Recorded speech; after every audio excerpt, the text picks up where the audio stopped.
করতেছিলাম। মায়া তুই জলদি আয়, তোর মামা যেন কেমন করতেছে। ভাবি কি হয়েছে মামার? বৎসরতের 21 নম্বর পর্ব গল্পকে নতুন এক মোড়ে নিয়ে যায়। এই পর্বে আবেগ, সন্দেহ এবং সম্পর্কের টান টান অবস্থা আর গভীরভাবে ফুটে ওঠে। সার্ভার এবং কথা সম্পর্ক আগের পর্বের ঘটনার পর এক অস্বস্তিকর অবস্থায় দাঁড়িয়ে আছে। দুজনে একে অপরকে বোঝার চেষ্টা করছে, কিন্তু তার মাঝখানে জমে থাকা ভুল বুঝাবুঝি সহজে মিলছে না। এই পর্বের সবচেয়ে বেশি চোখে পড়ে নিরাপত্তার শক্তি। অনেকে কথা না বললেও চরিত্ররা তাদের অভিমান প্রকাশ করে। সংলাপের চেয়ে দৃষ্টিভঙ্গি এবং আবেগ বেশি কাজ করে। কথা নিজের সিদ্ধান্ত নিয়ে দ্বিধায় পড়ে। সে বুঝতে পারে আবেগ দিয়ে সব সমস্যার সমাধান হয় না। অন্যদিকে সার্ভার চেষ্টা করে পরিস্থিতি নিয়ন্ত্রণে রাখতে, কিন্তু তার ধৈর্য বারবার পরীক্ষার মুখে পড়ে। পার্শ্ব চরিত্রদের ভূমিকা এভাবে গুরুত্বপূর্ণ।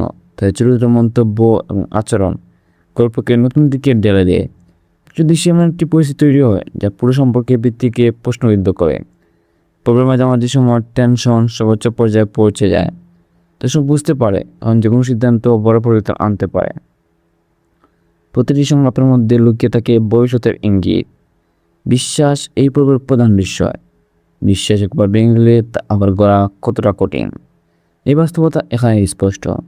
সাথে আছে আত্মসম্মান এবং আত্মত্যাগের প্রশ্ন। সারওয়ান কি নিজের অহংকার ছেড়ে এগিয়ে আসবে? কথা কি তার অভিমান ভেঙে সত্যি অনুভূতিকে গুরুত্ব দেবেন? এই প্রশ্নগুলো পুরো পর্ব জুড়ে দর্শকের মনে ঘুরতে থাকে। ক্লাইম্যাক্সের দিকে গল্প আরও আবেগঘন হয়ে ওঠে। গুরুত্বপূর্ণ কথোপকথন পুরো পরিস্থিতি বদলে দেয়, তবে সমাধান পুরোপুরি আসে না এবং নতুন এক অনিশ্চয়তার ইঙ্গিত রেখে পর্ব শেষ হয়। এই অসম্পূর্ণতার ইঙ্গিত রেখে পর্ব শেষ হয়। এই অসম্পূর্ণতার মধ্যে রয়েছে পর্বটির সৌন্দর্য, এটি দর্শককে ভাবতে বাধ্য করে। পরবর্তী পর্বে কী হতে পারে সেই কৌতূহল তৈরি করে। একই সম্পর্ক প্রমাণ করে বৎসরত শুধু সম্পর্কের গল্প নয়, এটি মানুষের অহংকার, চরিত্র বাস্তব মনে হয়। প্রতিটি চরিত্র বাস্তব মনে হয়, তাদের কষ্ট এবং দ্বিধা দর্শকের সাথে সংলাপ তৈরি করে। সব মিলিয়ে এই পর্ব আবেগপূর্ণ, পরিমিত এবং গভীর। গল্পের প্রতি দৃঢ় কিন্তু পপ শক্তিশালী।